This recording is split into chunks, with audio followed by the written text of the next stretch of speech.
Hi, welcome to our first SKILLSTURE Expert Talk. For today, we have our expert here, Faysal, who's been in the industry for many years. And perhaps, Faysal, you can tell us a little bit about your expertise. You've done blockchain. What else do you do? Well, I like to say any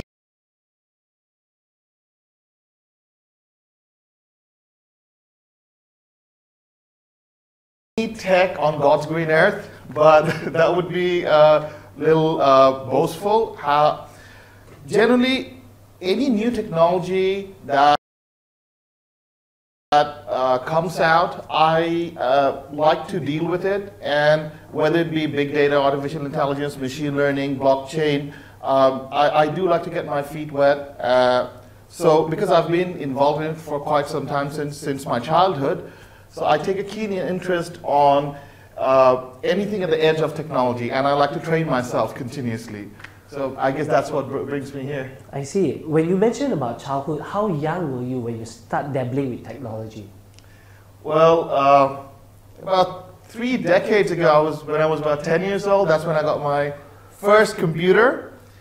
And believe it or not, it had a 20 megabyte hard disk and 640 kilobytes of RAM, which is less than what my toaster has right now. Okay. And that's where my journey started.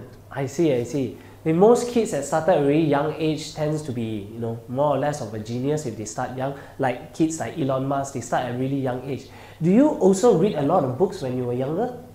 Yes, actually, my formal or academic training is not what really contributed to my skills right now. It's the external materials, books, readings, even talking and listening to people. Believe it or not, you can learn a lot more than you can from a formal setting. I see, I see. So maybe you can tell the viewers some of your achievements as well. I read that you have won a Frost & Sullivan Excellence Award. Is there anything else that you've won? You've sold some companies as well, right? Yes, actually, the Frost & Sullivan Award was for engineering the best human-computer interaction device. If you remember back in 2007, iPhone first came out, and it looked magical. You could have those zoom and pinch. Touchscreen, I remember that was when Steve Jobs was on there. Exactly, but what's more than touchscreen was, it was multi-touch, which means it could recognize your gestures, like you could zoom, pinch, rotate, and that was really new for us. And that really intrigued me because that was something which I had not seen before. But I wanted to know, can we create it at a larger scale? Can we use it for collaboration, for instance? And that led me to an exploratory journey, if you will. And I ended up building the world's largest multi-touch surface, which was about 6 meters long and 2.5 meters high in Malaysia for MIMOS. And I felt really good when I did that. And I was noticed by companies like Intel, and they showcased my technology all over the world, from Hong Kong to San Francisco at the IDF. And that's what actually started my journey of inspiration, to seek knowledge and upskill myself. I see. So is this started from pure curiosity about how the world works, how technology Absolutely, from pure curiosity. I see, okay. So guys, for the viewers today, we are talking about the skill of the future. And what skill of future means is basically individuals who actually learn about whatever that is coming in the future, basically skill of the future, to upskill yourself so that you are more job ready, you have a better job. Basically career that is more or less job guaranteed. So if you have some sort of a curiosity, and one of the first that actually dabbles with technology that we are providing in this talk show as well, you are definitely going to be ready for the future, for sure. Okay, so Faysal, can you give me an idea about how can one actually adapt to new technologies? Say, for example, you will never hear the word NFT, blockchain, big data, or possibly maybe electrical vehicle back in the days. But how can one adapt to technology so fast? This is something that college and universities will not be able to adapt as fast as possible. For somebody who have been adapting technology from the very beginning, what would be your advice? Well, I feel, and this is entirely my personal opinion, is to accept the fact that you are not going to be prepared for everything with a college education. Now, what colleges do is they prepare you to be able to learn more. They teach you how to learn. They prepare you to be able to absorb skills. That's what they do. Okay. So now, once you graduate or you have a university degree, now you're equipped to upskill yourself. Now, it falls upon you to target what kind of skills suit you best. What I do personally is I follow a lot of tech journals. I watch the news. I talk to people and I see what technology intrigues people. Does it intrigue me? I read about it. My best friend is Google. I Google everything. And when I see an article or something new that comes out, I try to learn more and more about it. I try to find science journals. I will sign up for online courses even. Yes, I do conduct online courses, but I'm also a subscriber of online courses. When there's something new, I just to get exposed to it, I will explore it. And it may not necessarily seem interesting in the beginning, but I will give myself the chance to see. Maybe it will pique my interest. And this is what lets you equip yourself and prepare yourself to grow, really. I see. So it's like back in the days where when blockchain came out, you know, cryptocurrency, everybody was talking about affair, but you went directly inside and you tried to understand about the technology. So if an individual is were to look to be ready in the future with whatever skills that's coming on board, apart from taking courses or podcasts, does speaking to smart individuals also help? Speaking to smart individuals, I would say speaking to anybody. Okay? Speak to the people around you. Remember, what makes a technology boom, the disruption, is not caused by the smart people. I believe everyone is smart, to be honest. Every human being is smart. My dad would tell me, if you do not understand the theory of relativity, ask your teacher. If you don't understand it still, ask again. And if you still don't understand, ask again. And after all this, if you find yourself not understanding, there are two possibilities. Either your instructor doesn't understand the theory himself, or he doesn't want you to understand. Oh. And I really believe in this. I believe everyone is smart. You just have to give yourself a chance. And you have to assume the same about everyone else around you as well. Listen to people, talk to people. And in the olden days, you know, we used to say high IQ. We want our kids to have high IQ. But nowadays, it's more EQ, AQ. So preparing yourself for the society and listening to what the society wants is very important. And if you look at the trend in technology, let's take 10 years ago. If I wanted to come over here, I'd call for a cab. You know, those phone numbers, and I'd call and they'd get lost. They wouldn't understand what I'm trying to say. They wouldn't understand the address. So that would take about half an hour and then they would come. Now I have the app. But the person who's come to pick me up, he's not a taxi driver. It's his own personal car. It's a lady who brought me here with Grab just now. Now, what did Grab do? They democratized, right? This giving power to the people. Same thing that's happening everywhere. Social media. Back in the day, the media was controlled by newspapers. Now, the control is to the people. You post something on your social media, it is more likely to reach more people than what newspapers can do. So you see how powerful the society is. And I believe giving importance to the society, which is the people around you, can actually help you understand and grow.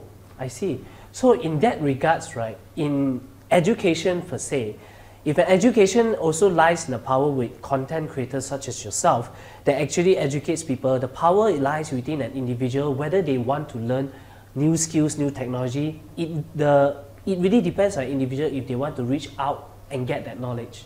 Because it's everywhere nowadays. Yes. However, the biggest hurdle, the biggest impedance to going out there and upskilling yourself is being in a comfort zone.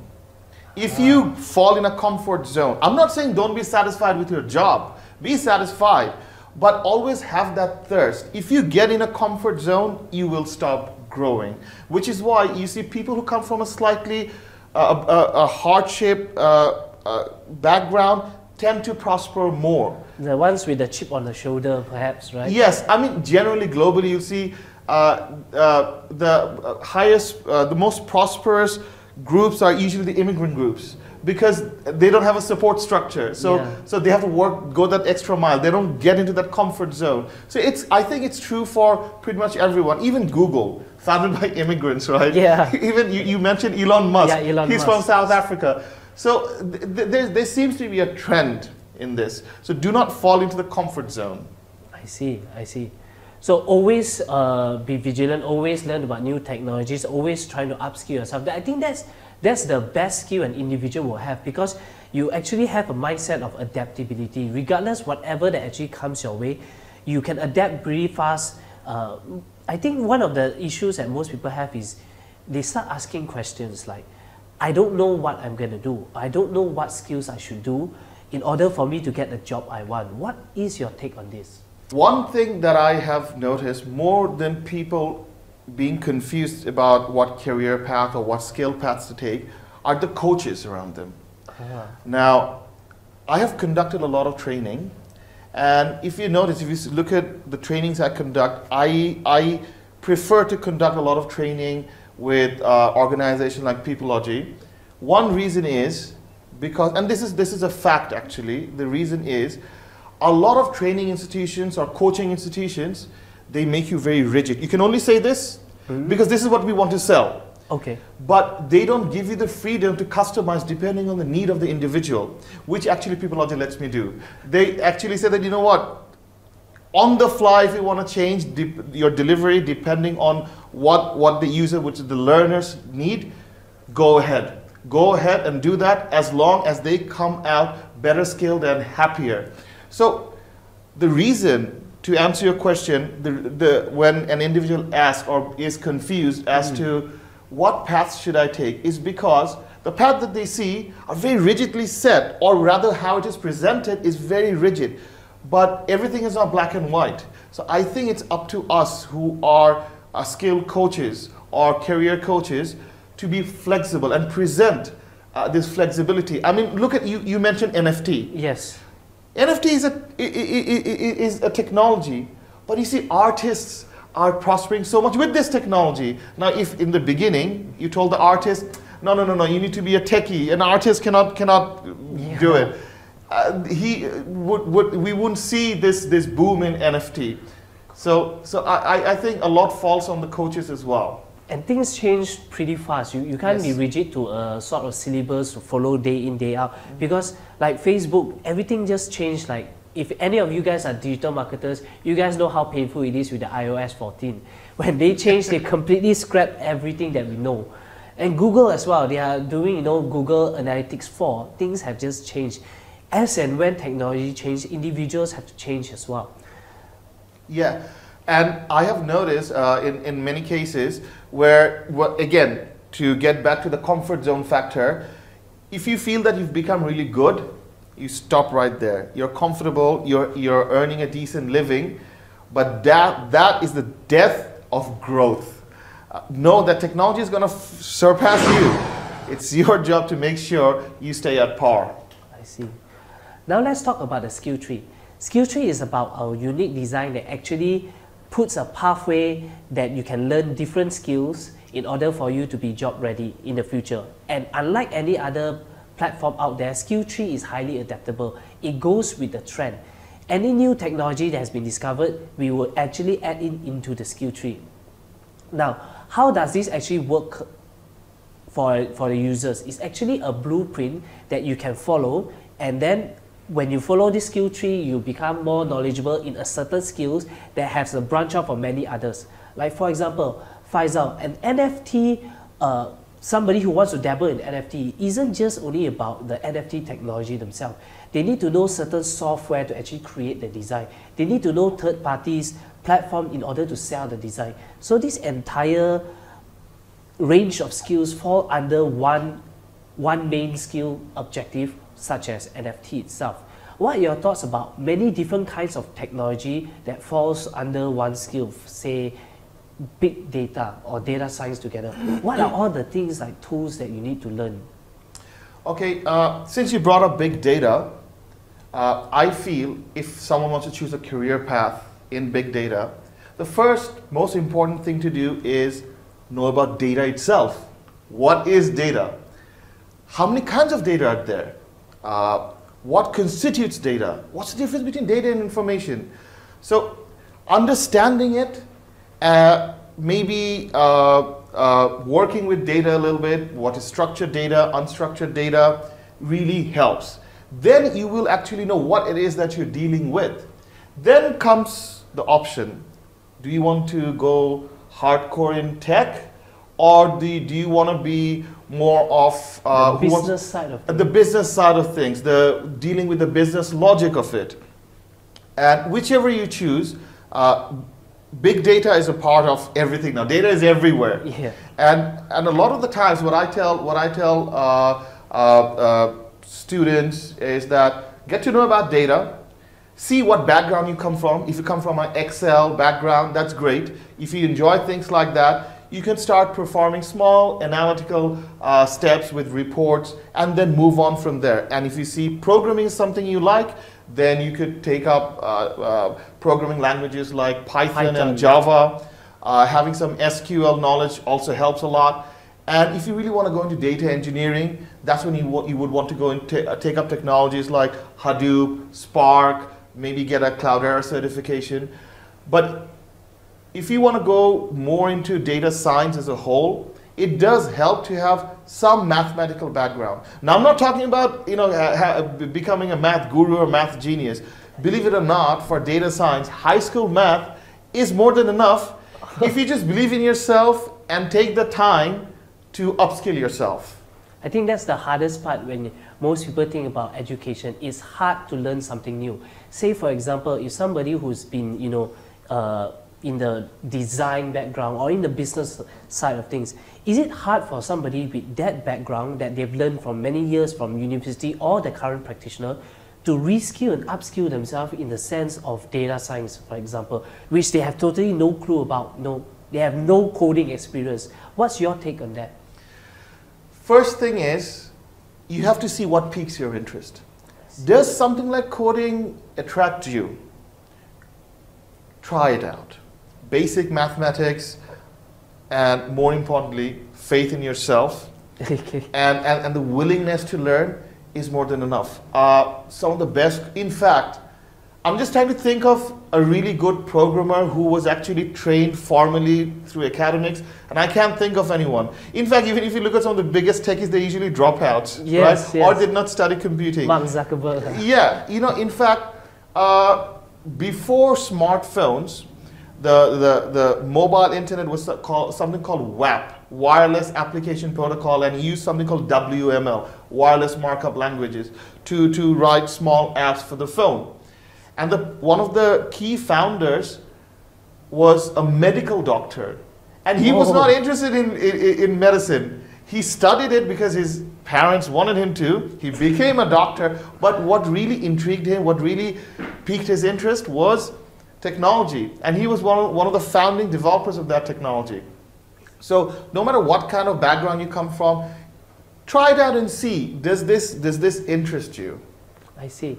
Since you've been the forefront of technologies for quite a lot of it, can you give us an inside peek in the next 5 or 10 years? What sort of skills are most likely the most highly paid skills? This is a very tricky question, and let me tell you why. I think the viewers want to know that the most, right? Yeah. Well, the problem here is about 85% of the skills that will be required in 2030, which is about 8 years from now, has not been discovered or invented yet. Oh, okay. So we don't really know what skills will really be required, but if you do take a look at the trend, in technology trend, you'll notice that everything is becoming intelligent, smart. It learns from your behavioral pattern. Even when you're trying to write a letter in Google Docs, it tries to understand what it is, what your style of writing is, and it helps you. So it's obvious that artificial intelligence is here to stay. Now, so should you become a programmer for artificial intelligence? Well, it's not a walk in the park. You could. Well, there is demand for that, but also remember something. what AI will be taking over mostly are monotonous jobs, secretarial jobs. Data entry jobs. In fact, I just read today in the morning, a Chinese company just appointed a robot as a CEO. Oh, wow. Yes, a robot as a CEO. Because maybe the CEO's decisions are very structured with a formula, and very minimal creativity is required. So creativity is where you could prosper in the future. But then I'm scared to say that. Why? I don't know if you noticed, there was a very big controversy because a recent art competition was won by an AI robot. A bot won the, it was submitted by a human being, and the artwork was generated by AI. Yes. So that's also a little bit tricky to say. However, there will always be things. For instance, driving a car. AI can do that very easily, right? Now, well, Tesla's doing that. Yeah. So getting from point A to point B, from your location to your destination, can be achieved by artificial intelligence. But where you can come in is to be able to decide, what is the destination? Should I be going there? Or image recognition, AI can do that, and you can categorize. But as a human, you should know what images should be categorized, to have a holistic idea on the data itself. This, I think, is very important. And to be able to engineer and control these AIs and these machine learning algorithms, these bots, is, I feel, will be in demand in the future. I see. There was one thing that I noticed back in the days when technology actually taken over the world. Most people say that jobs will be obsolete, but not all of them. The way I like to take a look at it is, instead of being replaced, those people that's actually working in such job has been promoted. For example, there's this AI technology that helps people with copywriting, but they can't actually proofread the way how the tone and language an individual or a brand should communicate. So although it can trash out tons of words, it's up to the individual how they can actually use that to their advantage, and not in the sense where they are being, Yeah. Well, another thing that people sometimes feel threatened with technology is that, as you said, is it going to take my job away? Or you just mentioned that secretarial jobs might be taken away. No, it's not replacing you. It is giving you the opportunity to do something that you may love.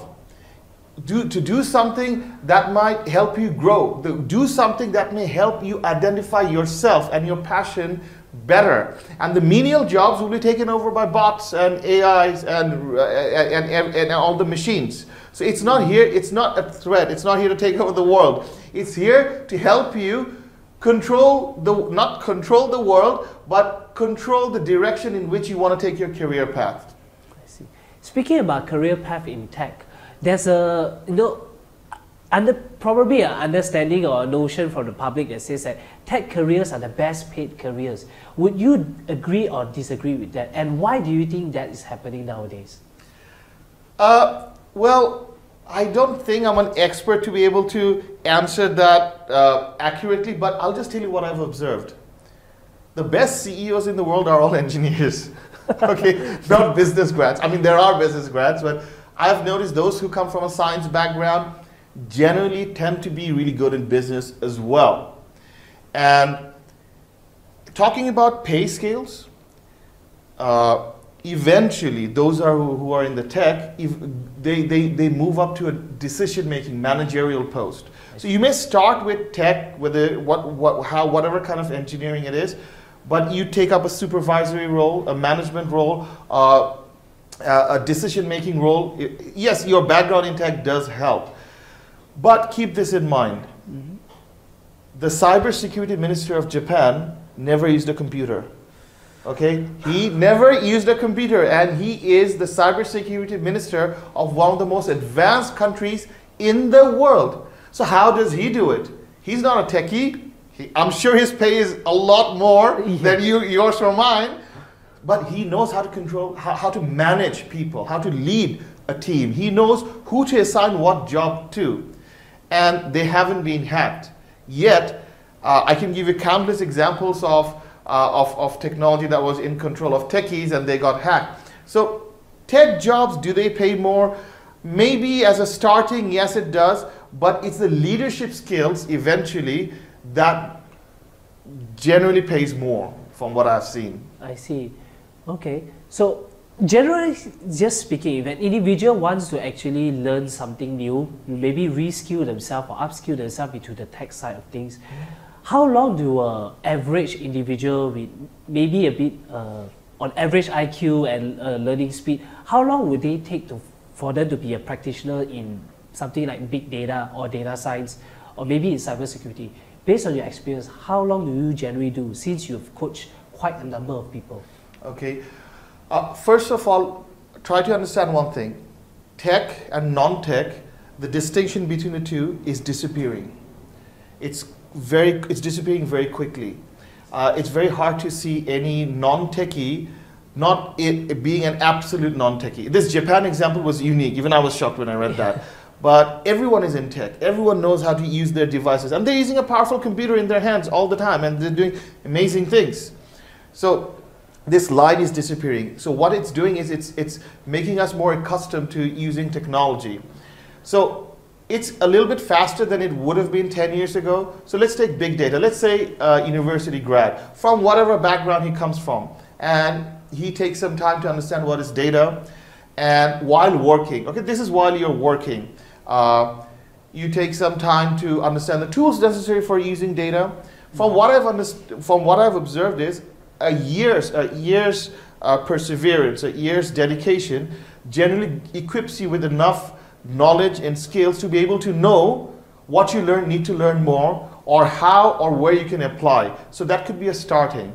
It's always a journey. There's no end. You have to understand that. But give yourself a year. That's what I would say. Whichever, whether you want to go to cybersecurity, whether you want to go to big data, whether you want to become a mobile phone app developer, whatever it be. Give yourself a year to try it out, try your skills. Take small courses, short courses, try it out, see how it works with your job, and identify what the next skill set could be for you to learn.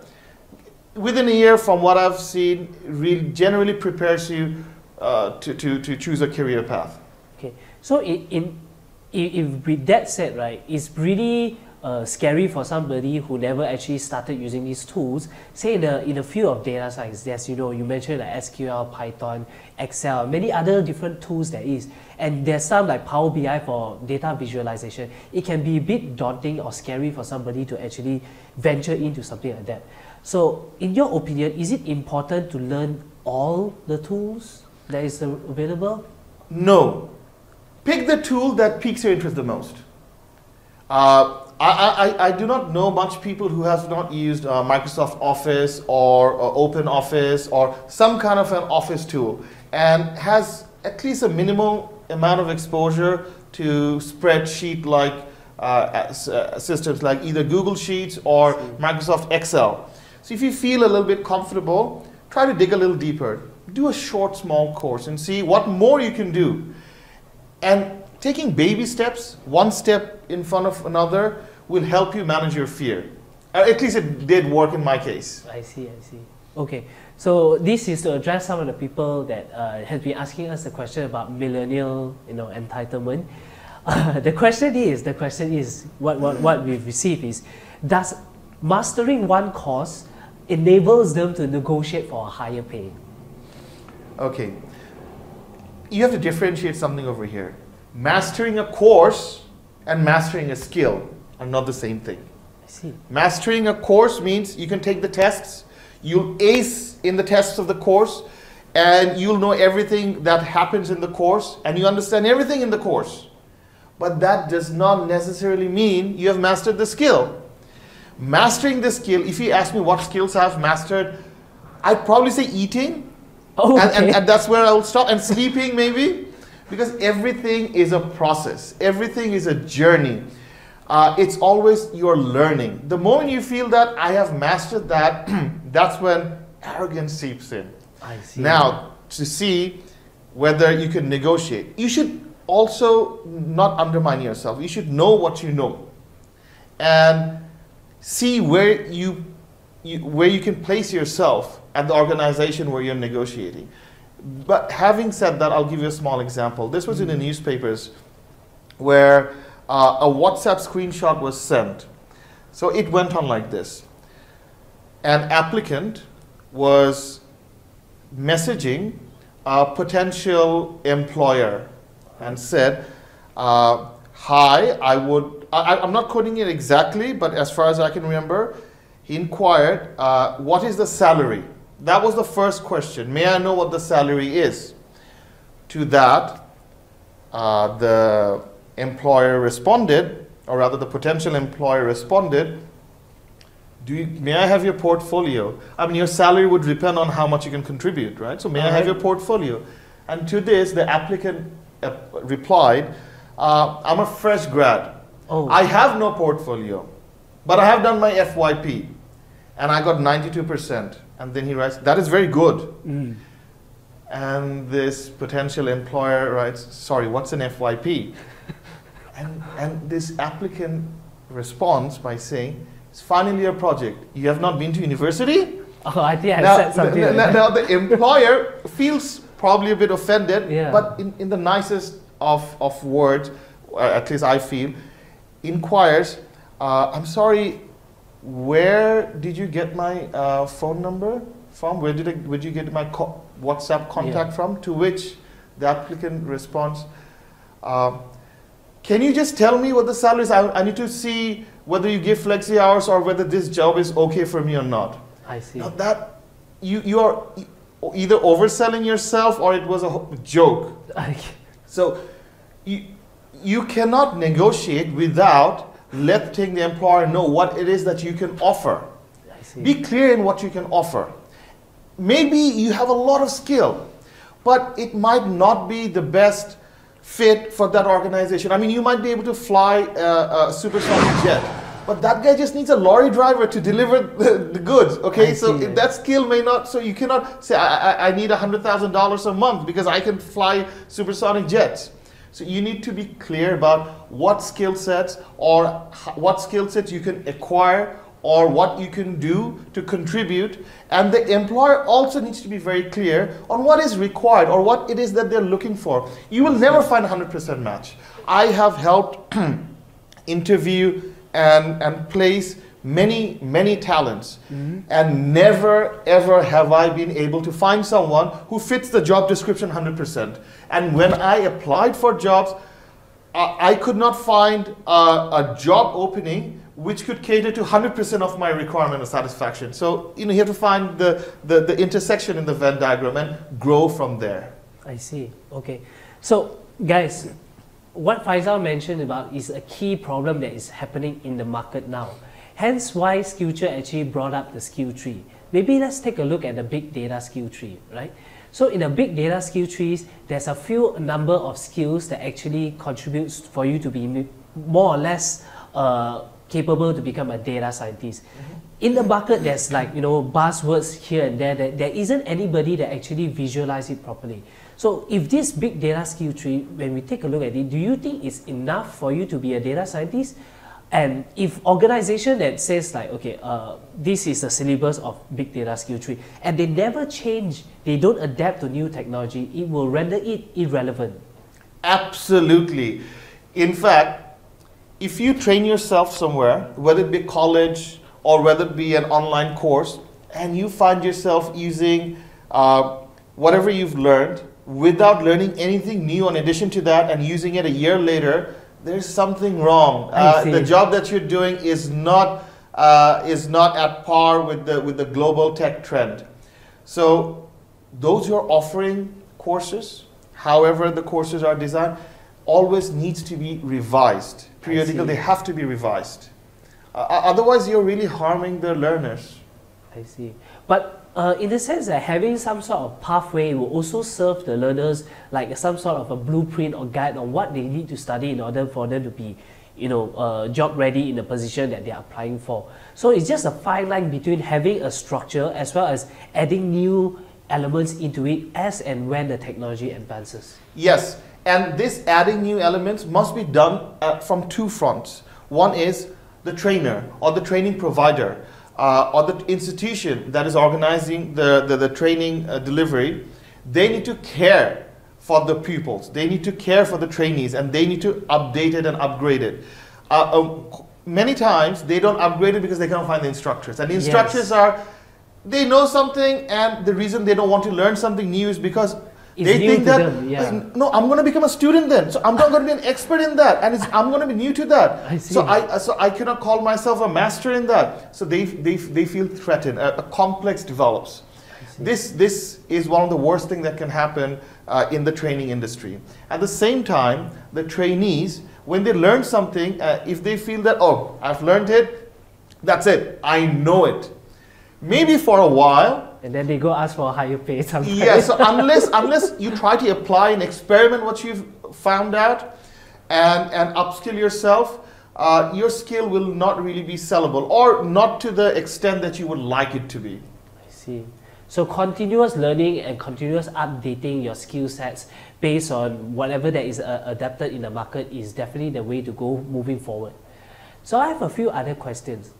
Say, an individual that wants to learn, say, through the skill tree that you have provided with the list of skills in our skill tree, what is your method when it comes to delivery of content? How would your approach of teaching be?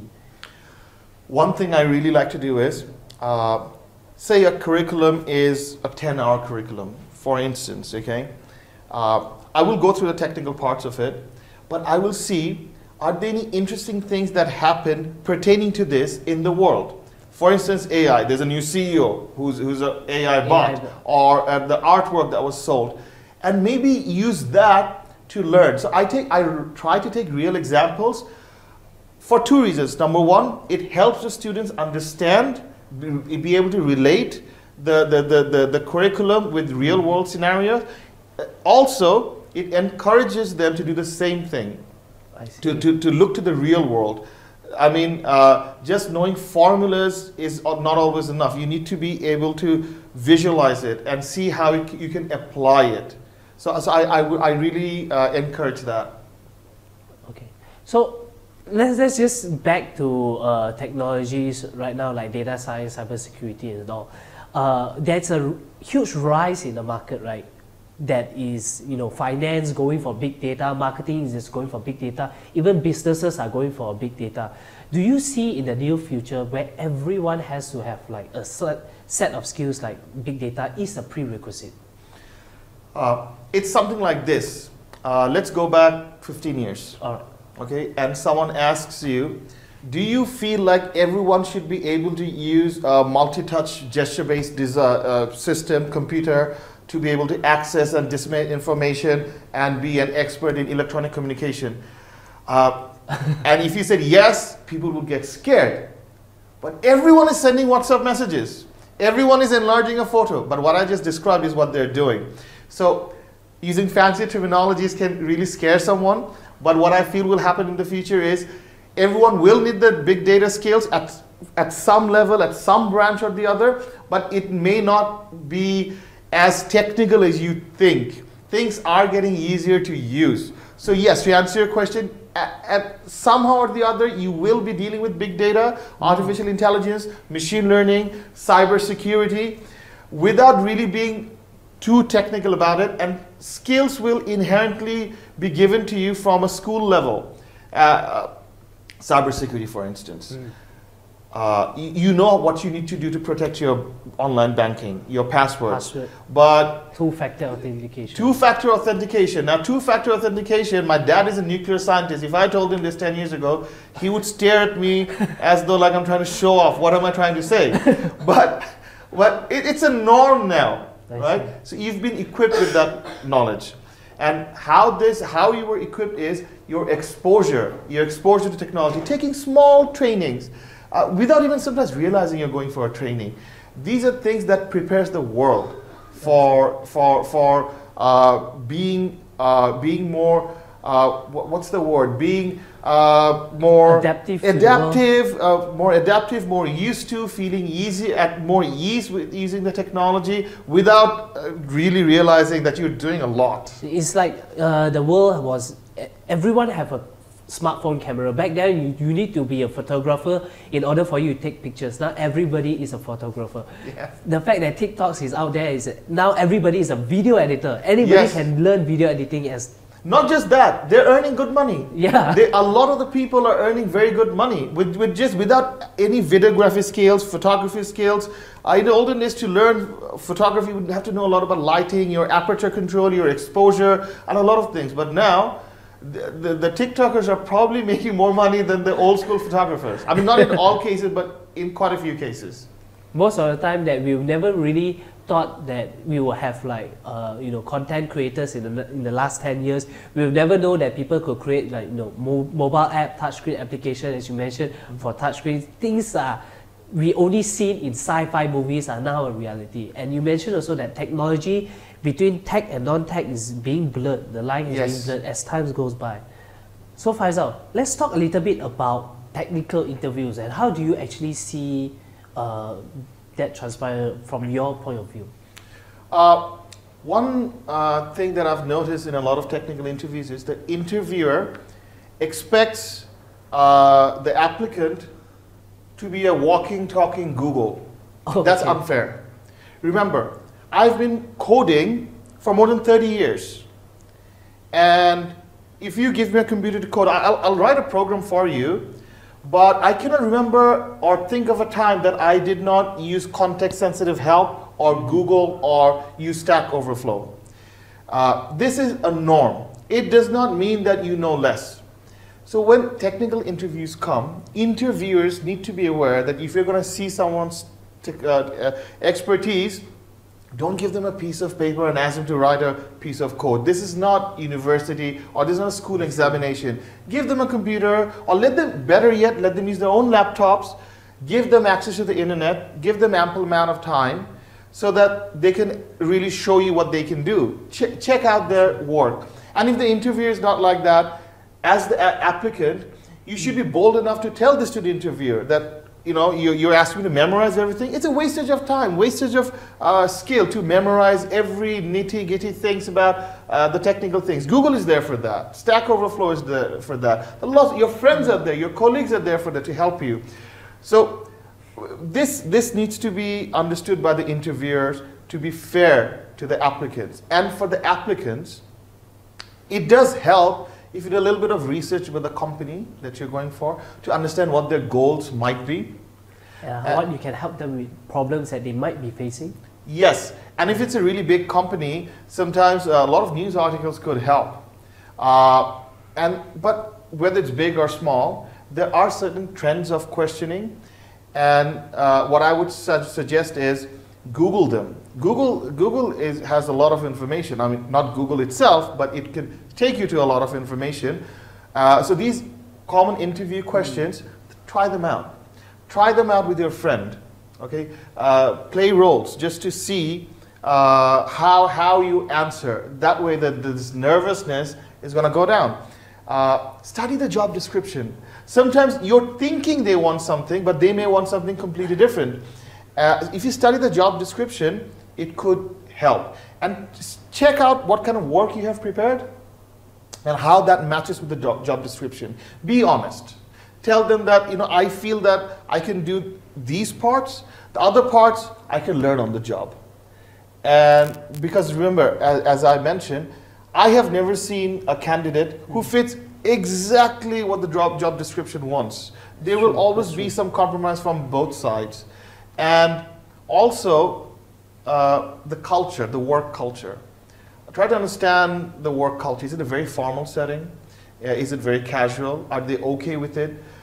Are you prepared to offer that? Ask. If you're confused about something, ask the interviewer. It's okay to ask questions.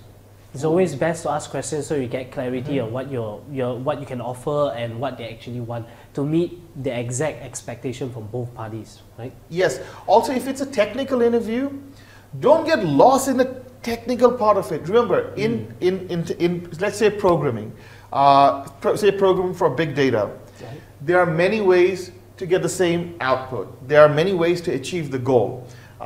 When we talk about big data, one very common tool that we use is called Hadoop. Now, Hadoop traditionally was the tools within Hadoop, in the Hadoop ecosystem, was used for something called OLAP, which is you analyze not at real time, with historical data. Then came something new called Spark, which can do real-time analytics. Now to use Spark, you can use either Python, you can use Scala. Now if your interviewer is hard and fast set on you using Scala, that's unfair. And if you think Python is the only way to get what you want, then you're kidding yourself.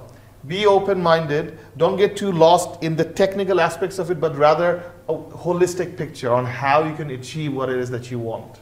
That's very good, because there's multiple ways to solve a problem, right? There is multiple ways or tools that you can use to achieve the same objective. So likewise, would be the same thing as well. Let's talk a little bit about IQ, EQ, and you mentioned AQ. And what are your thoughts about this and how, in the working life in general? As I mentioned before, in a traditional sense, especially us Asians, our parents would be like 100 in maths. EQ, EQ, that's all the your IQ is high. Yeah, IQ is important. The intelligent quotient. It shows you how logically you are, how good you are at retaining information. Memorizing the things. Even memorizing, or even thinking in a structured manner, which helps. But from what I've seen, those with high IQs mostly end up working for people who have higher EQs and AQs. Now, what are these EQs and AQs? So EQ is known as emotional quotient. And it involves qualities that help you understand the emotional awareness, how can you trust a person? Is this person trustworthy enough to share my ideas with? Is this person good to work with? Can I make him my partner? You can pick up these cues, and it's very important to know what kind of social setting you can work in. And people who have EQ and AQ, which is another quotient, how do you panic when there's an adversity? When there's conflicts that happen. Yes. Or can you calm yourself down, think logically, and know what to do? Like there's a fire. God forbid there's a fire. Yes. Do you panic and try to smash the windows and jump out from the 11th floor? Or do you try to think, what should I do? So being able to control or adapt yourself in an adverse condition, AQ, is very important for someone in a leadership, playing a leadership role. And then comes the social quotient, which is again your ability to communicate in a group, to be able to see or set yourself in a group, to be able to set different talents in different social settings. Basically, your charisma within the social group. Yes. So people with higher AQ, SQ, and EQ generally tend to be bosses of people with high IQ. Now, I'm not undermining the importance of IQ. It's still very important. But it's not the only important thing. If you have IQ, try to work on your EQ and your SQ as well. AQ, you can have adversity response plans, and there are trainings for that as well.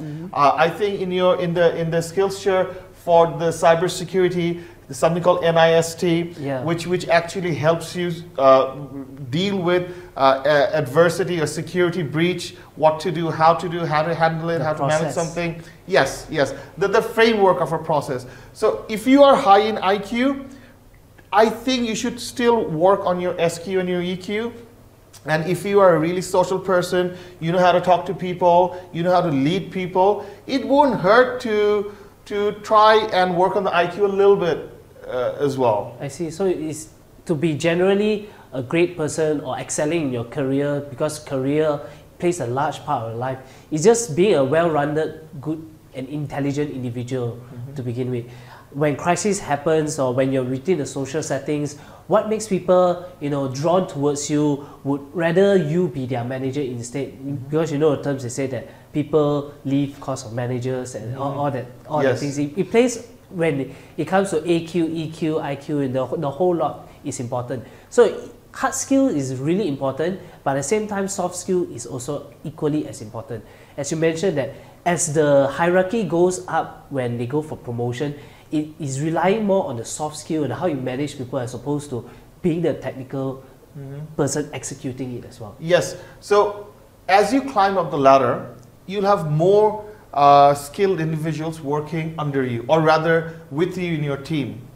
If you cannot lead them, if you cannot encourage them, if you cannot motivate them, the productivity of your team is going to go down. You may be the greatest coder, you may be the greatest security expert, but if your team is not motivated enough to be as good as you, your aggregated output will suffer.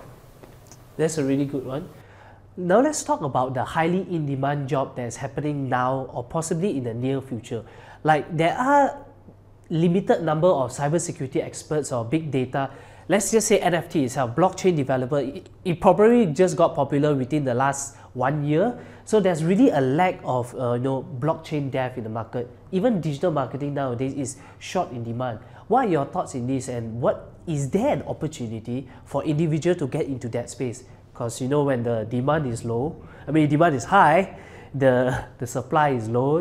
Yes, that has been the norm all the time. But taking current context in view, since you mentioned blockchain, when Satoshi Nakamoto came up with this idea of blockchain, and well, his product was the bitcoins that we see.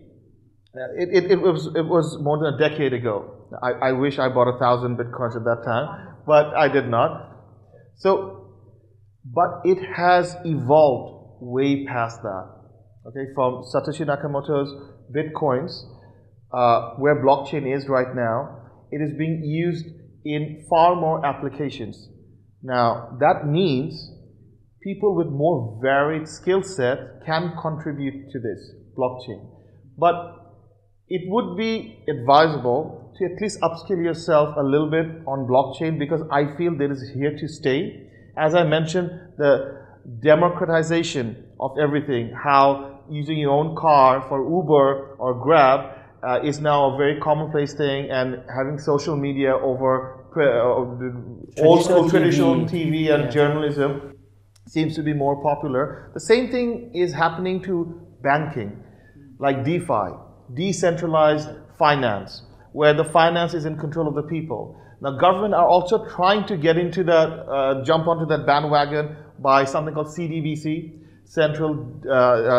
CBDC, central bank digital currency. So you see, they all require some form of expertise in the domain of blockchain. Even individuals, we've seen a lot of individuals making quite a lot of money using NFT. Yes. So to know about this NFT, but even if you do NFT, you must have, it will be helpful to know a little bit about the structure of NFT, how and what it works, what it aims to accomplish.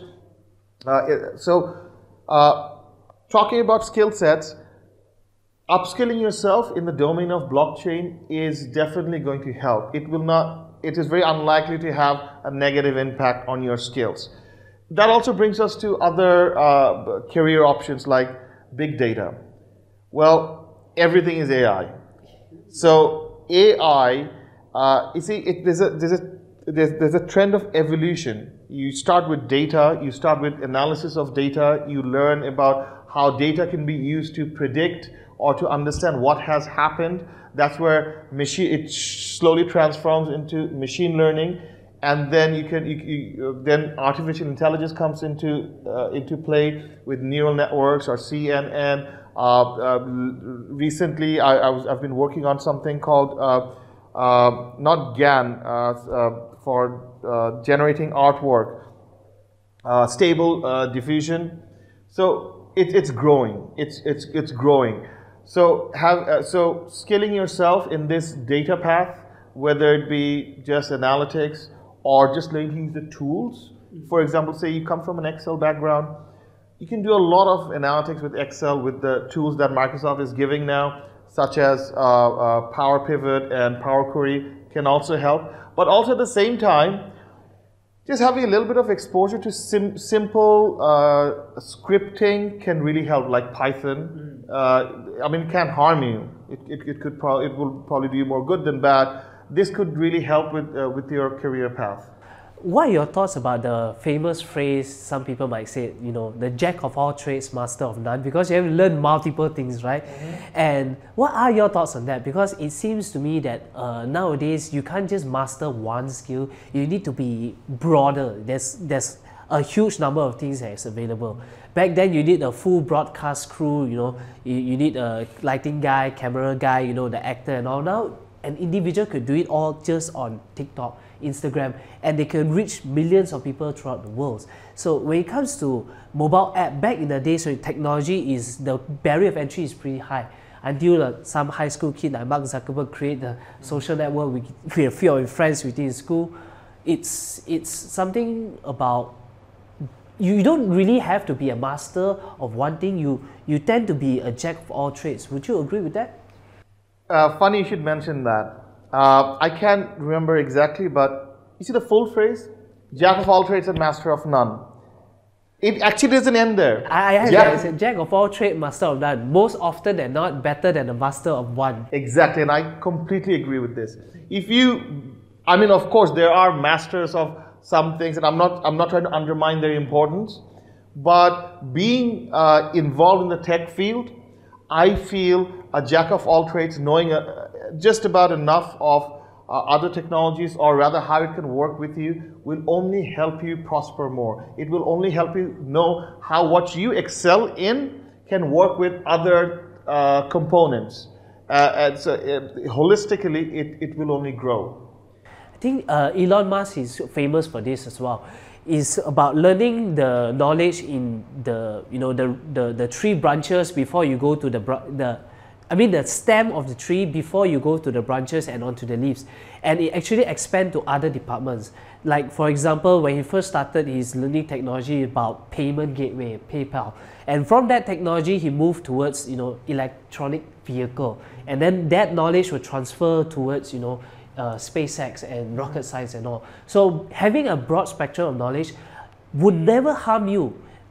It will never harm a designer to know a little bit about tech. It will never harm a tech to know a little bit about design. Maybe something that is non-related could actually help you in the future as well. Maybe learning literature could help you become a better, you know, communicator in one way or another. Yes, yes, definitely. So never undermine any skill set. And always be thirsty for skills. If you have the option of learning something, at first you may think that you will not like it. Give it a shot. Give it a year. Yes, yes. Even before giving it a year. For example, say you come from, again, I like to use Excel a lot because I see most office people know how to use Excel. So say you come from an Excel and you're really scared about programming.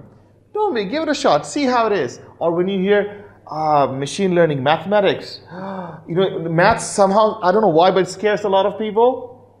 Give it a shot. It's not that difficult. You know, the saying, it's not rocket science. Even if it is rocket science, it's man-made. You know, you are smart enough, believe in yourself, give it a shot. Okay guys, that's it. That's today's SKILLSTURE Expert Talk. Thank you so much, Faysal, for being here. It's a pleasure knowing a lot about your knowledge. It was a pleasure. I really enjoyed this, to be very honest. Our YouTube channel will be premiering our SKILLSTURE Expert Talks bi-weekly. So turn on the notification bell and follow us on YouTube and our social media for more of this. But before that, Faysal, can you tell us a little bit about your class that you will be actually, you know, conducting in SKILLSTURE as well? And what are the areas that you'll be teaching? These are going to be very short classes, ranging from 90 minutes to 120 minutes. That's 1.5 to 2 hours. We will deal with technology that we feel is most relevant to today's day and age, or in the near future, such as big data, data analytics, machine learning, artificial intelligence, programming, cybersecurity, and the likes. So we have actually identified what skills can be acquired with the least amount of effort with the highest benefit, and that's where we're going to start. And it's not like you do 2 hours and then you're lost. No, there's a path, and the path also branches, and the course itself will help you decide which branch will suit you best. And that branch is illustrated in what we call skill tree. So there you have it, guys. Thank you so much. Remember, hit the bell notification, subscribe to our YouTube channel, and we'll see you next time.